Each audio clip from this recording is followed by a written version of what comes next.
வணக்கம். இன்றைய முக்கிய செய்திகள். பிரதமர் நரேந்திர மோடி அவர்கள் வருகின்ற 4ஆம் தேதி மயிலாப்பூரில் பிரச்சாரம் செய்ய உள்ளார் என்று தகவல் வெளியாகியுள்ளது.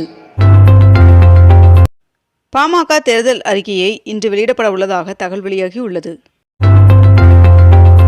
சீனாவில் தயாரிக்கப்பட்ட சிசிடிவி கேமராக்களை இன்று முதல் விற்பனை செய்ய மத்திய அரசு தடை விதித்துள்ளதாக தகவல் வெளியாகியுள்ளது. சென்னையில் இன்று முதல் சிமெண்ட் மற்றும் இரும்பு விலை உயர்த்தப்பட உள்ளதாக தெரிவிக்கப்பட்டுள்ளது. வளைகுடா போருக்கு மத்தியில் பிரெண்ட் கச்சா எண்ணெயின் விலை 59% உயர்த்தப்பட்டுள்ளதாக தெரிவிக்கப்பட்டுள்ளது. வருகின்ற ஏப்ரல் 3 மற்றும் 4 ஆகிய தேதிகளில் தமிழகம், புதுவை மற்றும் காரைக்கால் பகுதிகளில் அதிகபட்ச வெப்பநிலை 2 முதல் 3% வரை உயர வாய்ப்புள்ளதாக வானிலை மையம் தகவல் தெரிவித்துள்ளது. உடுப்பி முழுமையான எழுத்தறிவு பெற்ற மாவட்டமாக மாற உள்ளதாக தகவல் வெளியாகியுள்ளது. தெலுங்கானாவில் 5.6 ஜிகாவாட் திறன் கொண்ட சூரிய மின்தகடு உற்பத்தி ஆலை தொடங்கி வைக்கப்பட்டுள்ளது. இண்டிகோ விமான நிறுவனத்தின் புதிய தலைமை செயல் அதிகாரியாக வில்லியம் வால்ஸ் அவர்கள் நியமனம் செய்யப்பட்டுள்ளார். இந்தியாவின் 2வது செமி கண்டக்டர் ஆலையை பிரதமர் நரேந்திர மோடி அவர்கள் திறந்து வைத்துள்ளார். திருச்சியில் வருகின்ற ஏப்ரல் 2ஆம் தேதி தவிக தலைவர் விஜய் அவர்களின் பிரச்சார கூட்டத்திற்கு அனுமதி கேட்கப்பட்டுள்ளதாக தகவல் வெளியாகியுள்ளது.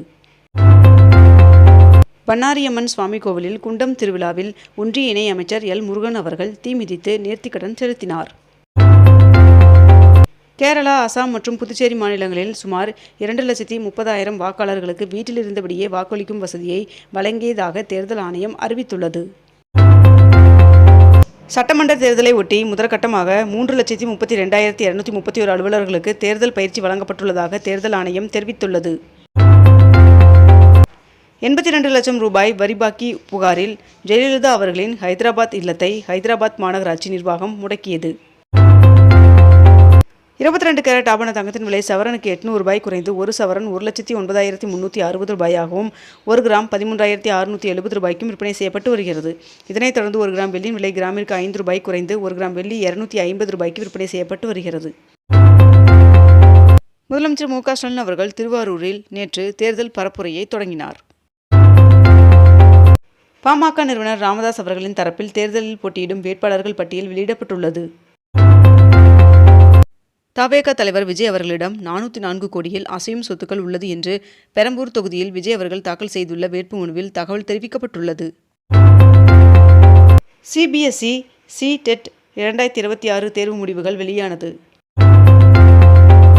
ஐபிஎல் 2026 சீசன் அசாமில் நேற்று நடந்த லீக் போட்டியில் RR அணி 8 விக்கெட் வித்தியாசத்தில் CSK அணியை வீழ்த்தியது. காரைக்குடியில் நாம் தமிழர் கட்சியின் ஒருங்கிணைப்பாளர் சீமான் அவர்கள் வேட்புமனு தாக்கல் செய்தார். தமிழ்நாட்டில் இதுவரை மொத்தமாக 296 கோடி ரூபாய் பணம், பொருட்கள் பறிமுதல் செய்யப்பட்டுள்ளதாக தேர்தல் ஆணையம் தகவல் தெரிவித்துள்ளது. திமுக கூட்டணியில் உள்ள விடுதலை சிறுத்தைகள் கட்சியின் வேட்பாளர் பட்டியல் வெளியிடப்பட்டுள்ளது. நாடாளுமன்ற எதிர்க்கட்சித் தலைவர் ராகுல் காந்தி அவர்கள் வேட்பாளரை ஆதரித்து பிரச்சாரம் செய்வதற்காக 2 நாள் பயணமாக கேரளா வருகை தர உள்ளார் என்று தகவல் வெளியாகியுள்ளது. கடந்த டிசம்பர் மாதம் நடைபெற்ற TNPSC குரூப் 1 முதன்மை தேர்வு முடிவுகள் வெளியானது. தவிக தலைவர் விஜய் அவர்கள் பெரம்பூரில் வேட்புமனு தாக்கல் செய்தார். வேட்பாளர் பட்டியலை சசிகலா அவர்கள் வெளியிட்டுள்ளார். கொளத்தூர் தொகுதியில் முதலமைச்சர் மு. க. ஸ்டாலின் அவர்கள் வேட்புமனு தாக்கல் செய்தார். எரிசக்தி தட்டுப்பாட்டை தவிர்க்க அவசரகால நடவடிக்கையாக அடுத்த 60 நாட்களுக்கு ரேஷன் கடைகள் மூலம் மீண்டும் மண்ணெண்ணெய் வழங்க ஒன்றிய அரசு உத்தரவிட்டுள்ளது. ஹார்முஸ் ஜலசந்தியை கடந்து மேலும் 2 LPG கப்பல்கள் இந்தியா நோக்கி பயணித்து வருவதாக தகவல் வெளியாகியுள்ளது. மேற்கு ஆசியாவில் நிலவும் போர் பதற்றங்களுக்கு இடையே கடல்சார் பாதுகாப்பை உறுதி செய்வது குறித்து பிரதமர் நரேந்திர மோடி அவர்கள் மற்றும் சவுதி அரேபிய இளவரசர் பேச்சுவார்த்தை நடத்தினார் என்று தகவல் வெளியாகியுள்ளது. சட்டப்பேரவை தேர்தலுக்கான தேர்தல் அறிக்கையை திமுக நேற்று வெளியிட்டுள்ளது. தமிழக சட்டப்பேரவை தேர்தலுக்கான வேட்புமனு தாக்கல் நேற்று தொடங்கியது. தவிக தலைவர் விஜய் அவர்கள் 234 தொகுதிகளுக்கான வேட்பாளர் பட்டியலை வெளியிட்டுள்ளார். தமிழ்நாடு, புதுச்சேரி பார் கவுன்சிலுக்கு இன்று முதன்முறையாக QR கோடு முறை அறிமுகப்படுத்தப்பட உள்ளதாக தகவல் வெளியாகியுள்ளது. சென்னை முகப்பேறு கோல்டன் காலனியின் 3வது குறுக்கு தெருவில் உள்ள வீட்டில் பதுக்கி வைத்திருந்த 1,22,00,000 ரூபாய் பணம் தேர்தல் பறக்கும் படையினரால் பறிமுதல் செய்யப்பட்டது. NDA கூட்டணியில் தமிழ் மாநில பகுஜன் சமாஜ் கட்சிக்கு திருவிக நகர் தொகுதி ஒதுக்கப்பட்டுள்ளது. மேற்கு வங்கத்தின் 294 தொகுதிகளிலும் தனித்து போட்டியிட காங்கிரஸ் கட்சி முடிவு செய்துள்ளது. சென்னை திருவிக நகரில் அதிமுகவின் சின்னத்தில் தமிழ் மாநில பகுஜன் சமாஜ் கட்சி தலைவர் பொற்கொடி அவர்கள் போட்டியிடுகிறார். உத்தரப்பிரதேசத்தின் நொய்டா சர்வதேச விமான நிலையத்தின் முதல் கட்டத்தை பிரதமர் நரேந்திர மோடி அவர்கள் திறந்து வைத்தார். தேமுதிக போட்டியிடும் 10 தொகுதிகளின் வேட்பாளர் பட்டியல் வெளியிடப்பட்டுள்ளது. வேட்புமனு தாக்கல் செய்யும் போது கடைபிடிக்க வேண்டிய விதிமுறைகள் வெளியிடப்பட்டுள்ளது.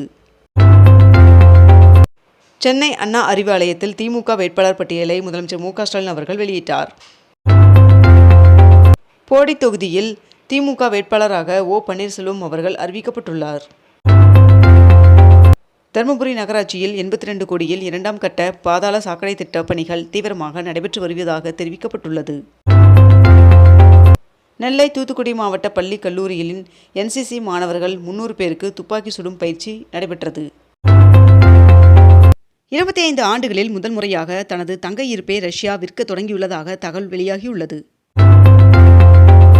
தமிழகத்தில் 1 முதல் 9ஆம் வகுப்பு வரை பயிலும் மாணவர்களுக்கு ஏப்ரல் 17ஆம் தேதி முதல் கோடை விடுமுறை விடப்பட உள்ள நிலையில் ஜூன் 4ஆம் தேதி பள்ளிகள் மீண்டும் திறக்கப்பட உள்ளதாக தெரிவிக்கப்பட்டுள்ளது. நேபாளத்தின் இளம் பிரதமராக பாலேந்திர ஷா பாலன் அவர்கள் பதவியேற்றுக் கொண்டார்.